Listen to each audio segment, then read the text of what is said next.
Hello and welcome to the Melter podcast. I'm Mike Clarkson. Our guest today is Anna Wilby, English teacher, business English expert, and teacher trainer. I first met Anna a week or two ago when she was here in Munich to give her excellent workshop entitled Let's Talk Business Impact, in which she talked about the new book series, Business Impact, but also, and that's what I want to focus on in today's podcast, teaching English and in particular, business English. Please don't forget to subscribe to our channel and leave likes and or comments on our YouTube page. Thank you and enjoy the podcast. Thank you so much for joining us on the Melter podcast today. Thank you for inviting me. It's very nice to be here. Back in Munich, you're joining us from beautiful West Yorkshire, is that right? We've got rain for the first time in at Oh, least 6 weeks, which is, yeah, what is this wet stuff falling from the sky? well, But something it's, that English people have been saying since time immemorial, of course. Uh, yeah, so, but yeah, it's much needed. All the trees are saying, oh, phew. yeah, yeah, Yeah, yeah, so yeah. it's good. Anyway, Anna, you were in Munich last week to give us our the workshop. But of course, that wasn't your first time in Munich. You spent a lot of time in Munich teaching. Is that right? Do you want to tell us a bit about that and how you actually got into teaching in the first place? Okay, well, yeah, how I got into teaching, I think I first heard about the possibility of doing TEFL as a thing when I was about 16. And I thought, oh, amazing. I'll be able to travel, I'll be able to live in other parts of the world and so on and so on. And I thought, right, that's what I want to do. And so it kind of went underground for a while, and then it came up again when I traveled a bit after my after school, and then I did a German degree because I thought I'd better do something Mm, concrete rather than just sort of bum around the world. right.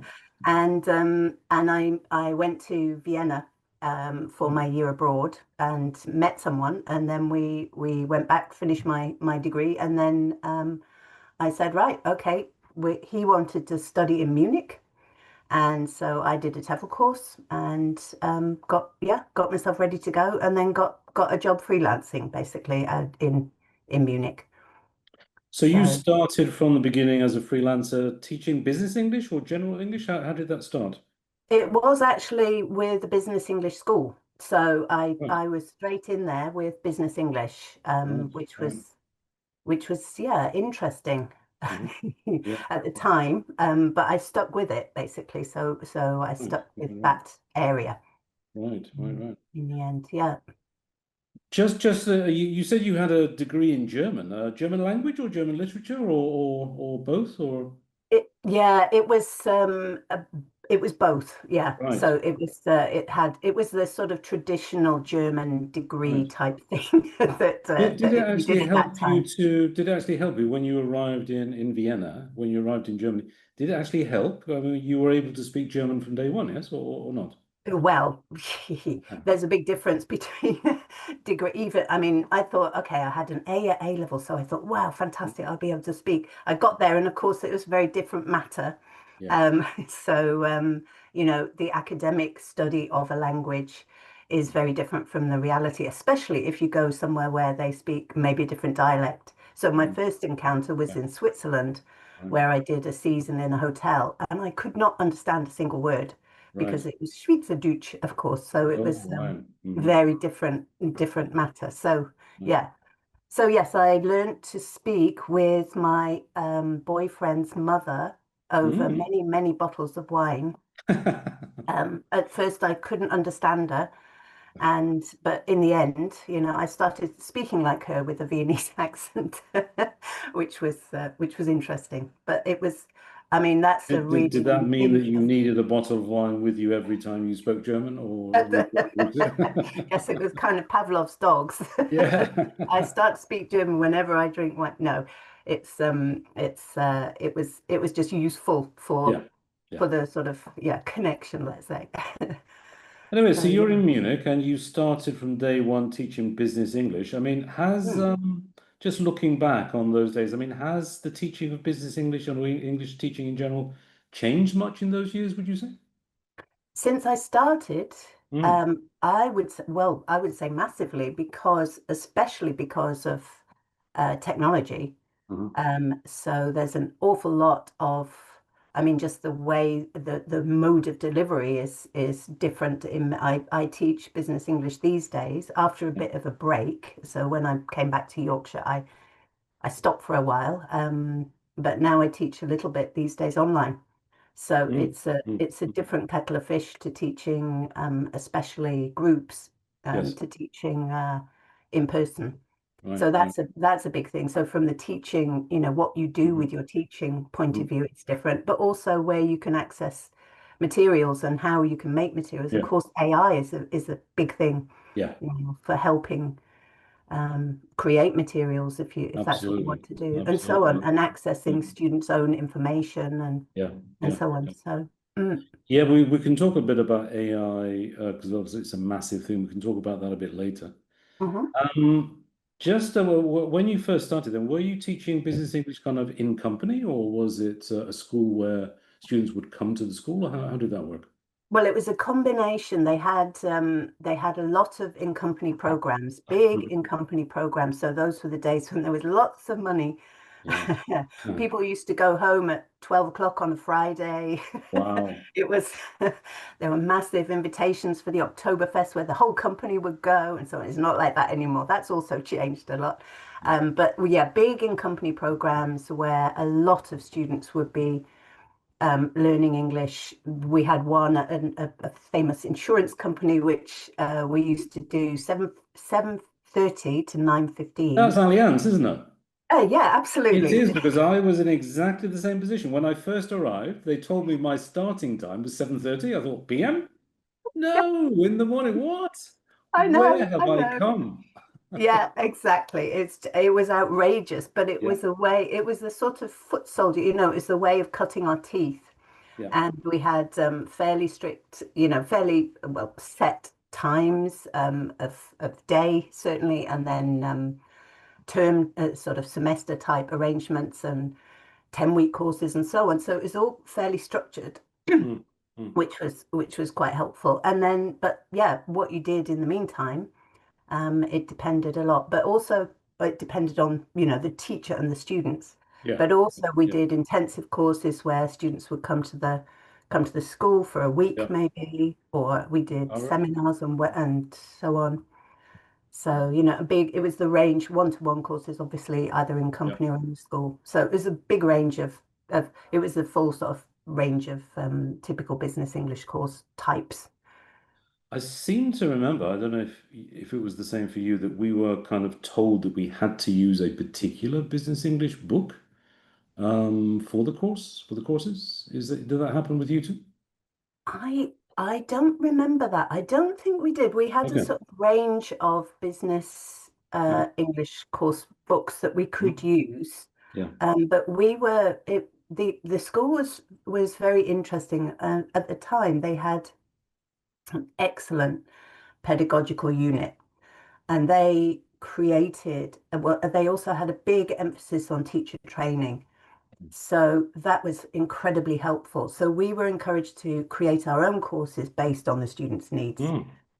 which, when you're a beginner, is really difficult and really Yes. intimidating. Yes. Yes. But going through that was a very good way of certainly learning learning how to do it and so on. So does that mean you didn't actually use a course book for the first for the beginning of your teaching? We didn't follow a course book, but we Right. used we used we selected things from course Sure. books. Sure. So Sure. we decided what was relevant. I mean, sometimes it turned out that you were more or less using the course book, but Yeah. Yeah. Yeah. but Yeah. Yeah. yeah. So I'm not sure about the copyright issues there, but anyway, let's Yeah, yeah, let's brush these over that. all these photocopies which we handed out Exactly. willy-nilly, how legal Tons it of was. paper. Yes. Yeah, Yeah, exactly. the Yeah, yeah. paper. God, yeah, yeah, yeah. Okay. Yeah. Mhm. I don't know if if you heard this, Anna, but the first ever Melter podcast we did was with Simon Marshall. he was talking about course books. Oh yeah, And he said a couple of interesting things. He said, for example, that it's very easy for a teacher to become a slave to their course book if they follow it kind of religiously. You can also, absolutely, he said, you can also lose yourself as a teacher. absolutely. Yeah, so I just wanted to ask you, what do you think exactly is the role of a course book, in teaching? And obviously, it shouldn't be 100% of your material, obviously not. But just talk us through how you think it works. Okay. Ooh, well, I think I completely agree with those statements. I think it's in fact I did some training sessions for the Volkshochschule, the München Volkshochschule about not being a slave to, it's virtually the same title as that, not, Mm, mm. using your course book rather than letting it use you, I think Good, was yeah, was exactly. along the lines of that. Yeah, yeah, Because of course you can just start to go in, okay, let's turn to page 10. Okay, now we'll work through exercises. Okay, now page 11, now page 12, and so on. So you are just focused on the course book. And that means that, of course, you're teaching in a way. yeah, And I think maybe possibly my German teacher in the old days, mm, prehistoric times, she probably possibly taught in that way as well. yeah. But it's not teaching, you're teaching the course book rather than teaching the students. Right. And that's the basis of it. You need to teach the students. And the most important thing in the room is the students. And then the second most important thing is the teacher, not the course book, Right. because it's about the sort of connection between the students and the teachers and the students and each other. I mean, language is just about communicating, isn't it? So, Yeah. and a course book doesn't communicate. It may Right. provide Right. exercises and so on to learn about the language rather than learn to use the language. And that's the danger, Yeah. I think. So, and a good course book will help a teacher not to do that. Yeah. Excuse me, if you see what I mean. Yes. So Um, it will yeah. encourage the teacher to choose things which are relevant rather than just Yeah. plowing through the Yeah. book. Do you actually have any favorite business English books that you used in the past? Any that you thought were particularly good? We'll get on to business impact in a moment, but thinking back to a few years ago, do you have any favorites? Well, many years ago, I mean, I started in the 90s basically, and Yeah. there was some amazing kind of theories and new approaches coming out at that time. For example, in business English, there was Michael Lewis, who started certainly promoting, let's say, the Mhm. lexical approach. Mhm. So that had a huge influence on me. The training that we got from our pedagogical unit Right. influenced me because, interestingly, I'd done enough teaching to realize that it made sense. Yeah. So, you've got to have a bit of knowledge to know what works or what Yeah. works for you or what makes sense and so on. So it hit me at the right time, the the lexical approach. So there was Michael Lewis's book called Business English, Okay. which was very influential on me. It's Yeah. so Yeah. that took, as you might expect, a lexical approach to learning English rather than a grammatical Yes. PPP Yeah. Yeah. type approach, and that was quite yeah, had a big influence. Then there was another one called In at the Deep End. Okay. I don't know if you ever came across that. Oh, these don't ring any bells, I have to say. They were not, strictly speaking, course books. Okay. So they were to dip into. So for the approach that we were encouraged to take by the school, they were Yeah. ideal. Okay. But then the one that I used from the beginning was business objectives. Ah, that I know. That's one of the ones I had to use at Allianz. Yeah, right, exactly. I mean, that was a really that was a good Yeah, solid course book. it was. That's a really good solid course book. And then there was business opportunities Yeah. um and so on. And so as far as course books go, if you're talking about one that you might follow, Mm, mm, then business objectives, business mm. opportunities would have been the one. And also there was Headway, which was not business Yes. English, but we Yeah, also used that. indeed. Headway was a really good book for teaching teachers how to teach, if you read the teacher's book. Right. Excellent teachers books. Huge thick things like the Bible, right? Yeah, yeah, but they're Poems, very helpful. exactly. And Yeah, they were really, really helpful yeah. to help you to work out what you were doing and why. And then Yeah, to make choices on based on that and to decide, okay, I'm not going to do it that way. I'm going to do that way. So as you get to learn to teach, you have yeah, more and more principled choices. You can yeah. make more principled choices. So yeah, I, those were the I, ones. I, sorry, I think that the Headway series is one of those few series that is actually still ongoing. It's in like the seventh edition or something like this. Yeah, I've seen it in Yeah, the yeah, place I'm teaching now. yeah, I've seen it, yeah, and I just thought, oh my goodness, that's still good. So sign of quality, isn't it? And yeah, yeah, yeah, yeah. yeah, yeah, yeah. Anyway, Anna, you in your workshop last week, you were talking about the from the Clet publisher Business Impact. Hmm. I think those of us at the workshop, we kind of just thought that you were kind of speaking on behalf of Clet, kind of selling, pushing the book, whatever. But that wasn't the case. No, you told us that you actually think it's a great book. You were actually recommending it. So, can you tell us why you think that Business Impact is such a good book? Well, I mean, obviously, I was speaking on behalf of Claire Yeah. because they were there and so on. But Yes. I really do think I don't know. Sometimes you come across a course book and you think, okay, it's going to be one of those that you have to kind of plow through, or it doesn't really spark much Right. interest. But this one, I think, I remember when I first got the exam, the sample, and I Yeah. was looking through it and I was thinking, oh, okay, another course book. And then I looked at it and I thought, this is great. This is new. This approach is new. And I think the going back to what I said about selecting based on what your students need, selecting Yeah. what you want to do in class, Yeah. the flexible approach of that series is Uh-huh. really, really helpful, really useful. And it's not a course book that you have to chug through to Yeah. get from one part to the next part because it's Right. very tuned to level. So they break it up into B1, B2, B2, C2, C1, sorry. Yeah. Yeah. And so within that range, and of course, especially if you're teaching a group, Yeah. you've got a range of levels. So they might be Yes. Yeah. sort of set at the beginning at B1, okay, a good Yeah. Right. B1, whatever. But there's a range within that always. Yeah. And so it's really nice not to have a book that's very, very Yeah. focused on level. Yeah. So if you're at the beginning, you've got to be a certain level. If you're at the end or in the middle, you've got to be a certain level. You can just pick and choose Yeah.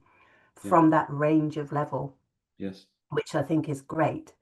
And so the idea is to pick and choose. You can pick and choose which modules you use, which book you use, Hmm. which bits to focus on, depending Yeah, on what the you student. actually went into that in the workshop. It was divided up into three modules, right? So A, B, That's right. C. Yeah. Just tell us about what is the difference between those three modules then, basically?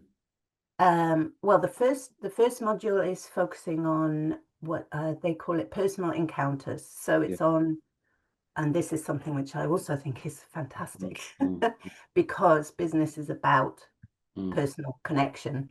Right. Sales is about personal connection. Basically, people buy things because of the salesperson generally, very often, let's say. Mm, mm. Certainly make big, important, expensive deals because of who they're dealing with. And so this is a really, really super important part of business, is the personal encounters. So Mhm. it's looking at, sort of making connections, small talk, building rapport, Yeah. and so on. So in every book, there are the three modules A, B, and C. So that Yeah. in every book, there's the A section focusing on personal encounters. Then there's the B section, which I think I don't have it with me, but it's business results. I think they talk Business about. results was module C. Oh, Module sorry. B, when I wrote it down here, that's the only reason Thank I you. did, is day-to-day business. Day-to-day business. Yes, that's right. So thank you. The day-to-day business is that's his 2 weeks ago now. Um, is the kind of business skills side of things. So Mm, making mm. arrangements, making appointments, having meetings, writing agendas, writing minutes, all of the things that you need to do, especially Yeah. these days. I mean, meeting culture is has just exploded. The Right. students always complain about they've got too many meetings to be able to Yeah. do their work. But it's there at the moment. So meetings is quite a big focus, and what goes around, surroundings of meetings and so on. Yeah. And then the last one is C is Business results. Yeah. business results. Yeah. So that's looking at talking about statistics, talking about, language of trends, Mhm. that kind of thing, talking about the business and talking about the success or what's going on in the business. Right. So, it sort of covers a nice range Right. of what business teaching is about, based on what business learners need. Yeah. So that's Do great. you think that all students, all groups actually are suited to using a course book? I ask because whenever I start a new group, one of the first, when you do your kind of needs analysis on the first day, Mhm. I always ask them, would you like to use a course book, or do you just want me to give you like PDFs, copies from different sources, whatever? So what do you think of that? Do you think that all groups, students are suited to using a course book? No, I think,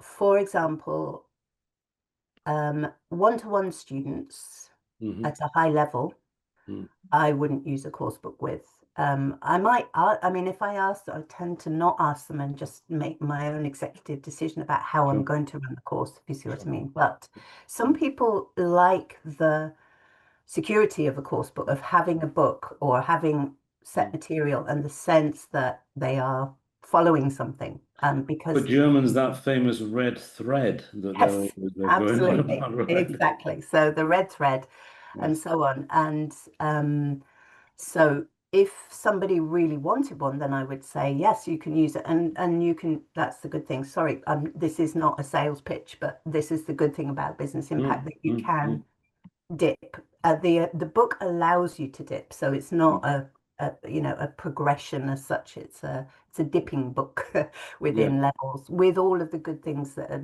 necessary, with listening, with extended reading, with yeah, yeah, yeah, yeah. vocabulary work and so on. So, I think it depends on the student. It depends a bit Yeah, on me. sure. So I tend to sort of say, yeah, we can use the course book, and we'll use it judiciously.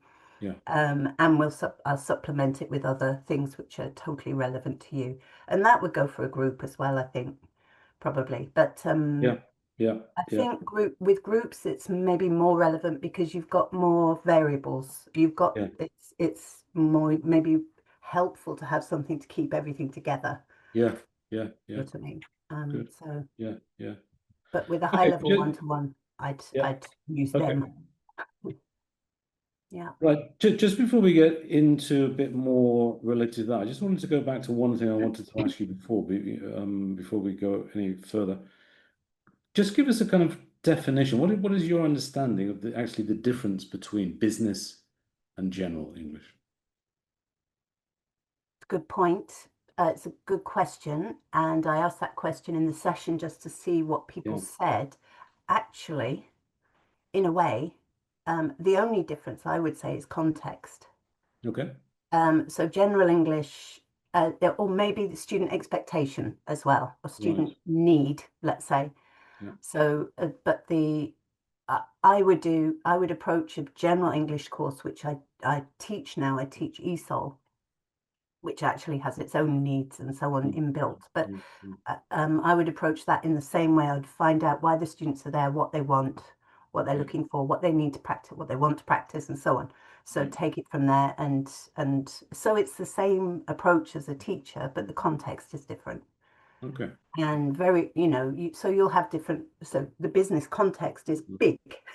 There's a yeah. lot of things. It's not just vocabulary, it's Right. skills, situations. Right. There's much more of an emphasis on register, how you speak to people. Yeah. And there's, maybe a different agenda behind the different encounters to a certain extent. I don't know, Yeah. you're trying to make money ultimately, but Yeah. Yeah. so I'd say that's the main difference. So is the context, and that therefore the students' expectations and needs, what they want, and then the nature of a business English learner might be, although not necessarily, they might be a bit more busy if you're teaching them in the business day, within the Yeah. business day. Right. You have more problems with getting them in the classroom and having them stay, whatever. So, you know, Yeah. there's Yeah. this Yeah. sort Yeah. of sense of urgency and maybe they want to learn fast. Yeah. Yeah. Yeah. Yeah. Did you do, I mean, the teaching, most of it obviously back in the day was always face to face. You've done a Mm. lot of online training too. What would you say is the difference? Does it work online as well, or what do you think there? Mm, I'm possibly the wrong person to ask because I haven't grown up with it, if you see what I mean.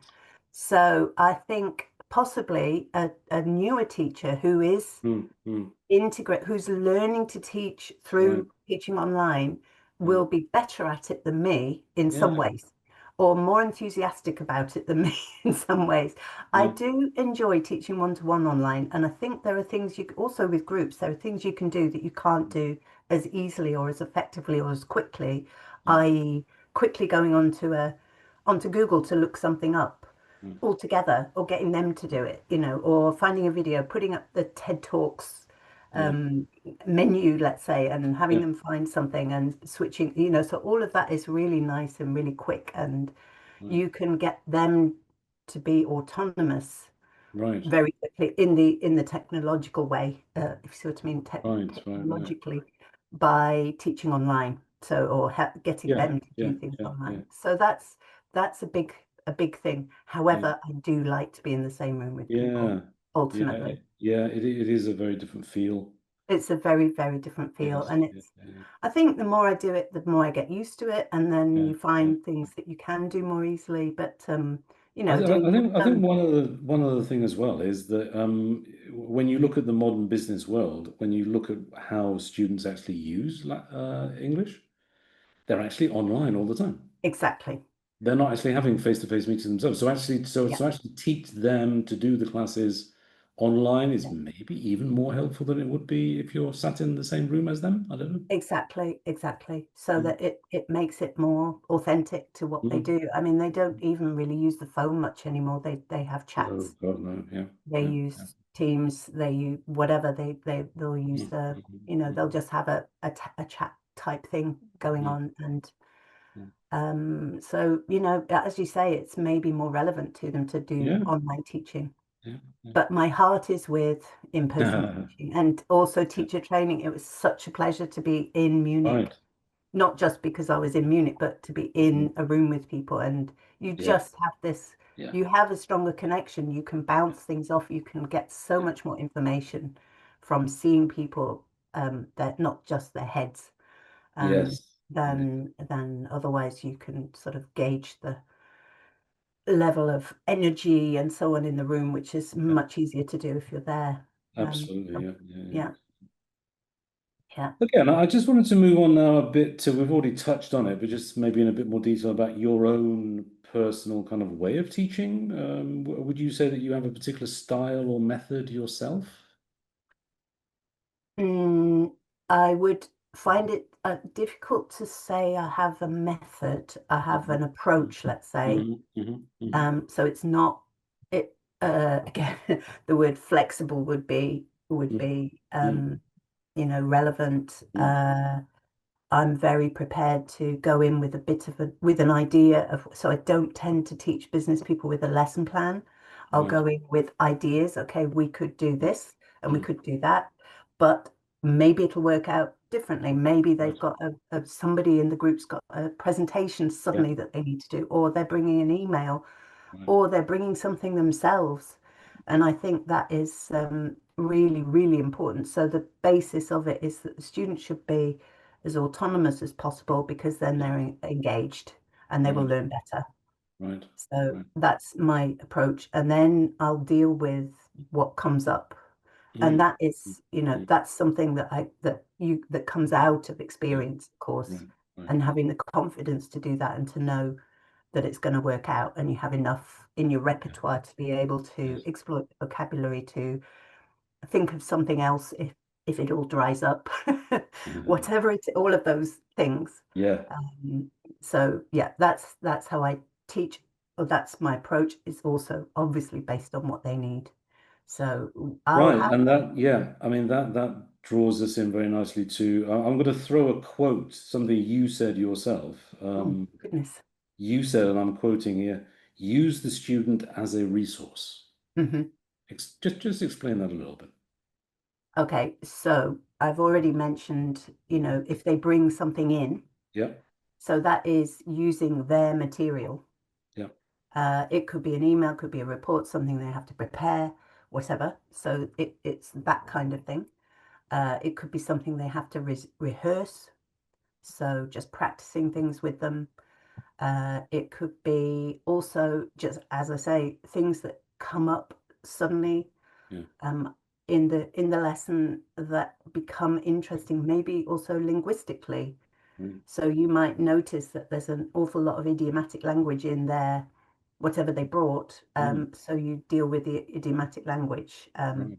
Mm, and phrasal verbs. And so if it's native speaker language, there'll be all of that in it. mm, Um, and and also obviously how they learn, who they are, what's important to them, what are their learning tendencies mm, and mm, mm, preferences, maybe mm, trying to expand that into other areas that mm, will help them to learn better. Maybe also, obviously, will they do homework? No, it's probably the answer if they're business people. Um, everything, are they stressed? Do they need more encouragement and less correction? Do they need more correction? Whatever, you mm, know. mm, mm, mm. So it's using them as people Right. as the basis for how you teach and what Right. you do Yeah. Yeah. Yeah. and what choices you make. Yeah. Right. And of course, when it comes to the choices we make as teachers, obviously we've talked about course books, but also, of course, I mean, you also said that you have made a lot of your own materials. That maybe also brings in the whole thing of AI, which, the last year or two especially is fast becoming possibly the number one resource for teachers to to Mm-hmm. get supplementary materials together. Mm-hmm. Mm-hmm. Yeah. So certainly finding things, Yeah. but also creating things. So I can't say that I've done this for my business learners, but I've done it for my ESOL learners, creating Mhm. dialogues, for Right. example. Right. So the ESOL learners that I'm working with are low level. They're like the opposite of teaching business, high level business people, high level language wise business Right. people. And they tend to be post beginners, maybe complete beginners. So All I've had right. to Okay. bring out and polish up all of my old TEFL skills, which I don't use so Right. much because I take Right. Right. more of Right. a coaching approach with the business people. Right. Right. But Right. it's quite a nice way to combine what I Yeah. do with Yeah. business people. Yeah. So yeah, creating a dialogue, creating role play, looking for things, because this area is new to me, it's really nice to have that to Yeah. help out and so Yeah. on. Yeah. So Yeah. yeah. And the good Just thing is, on the of course, subject. Sorry. I was just going to say you tweak it. So Yeah. you have a basis then and you can tweak it so it saves a lot of time. Yes. Absolutely. Absolutely. Yeah. Mentioned lower levels just now. I just wanted to ask you, I mean, how do you find teaching beginners or near beginners compared to more advanced levels? Do you find it more challenging, more interesting? How do you find it? Um, Again, because of my experience, it's more Mm, challenging because I've taught fewer, but I right. absolutely love it. I love it because Hmm. everything you do with them is something.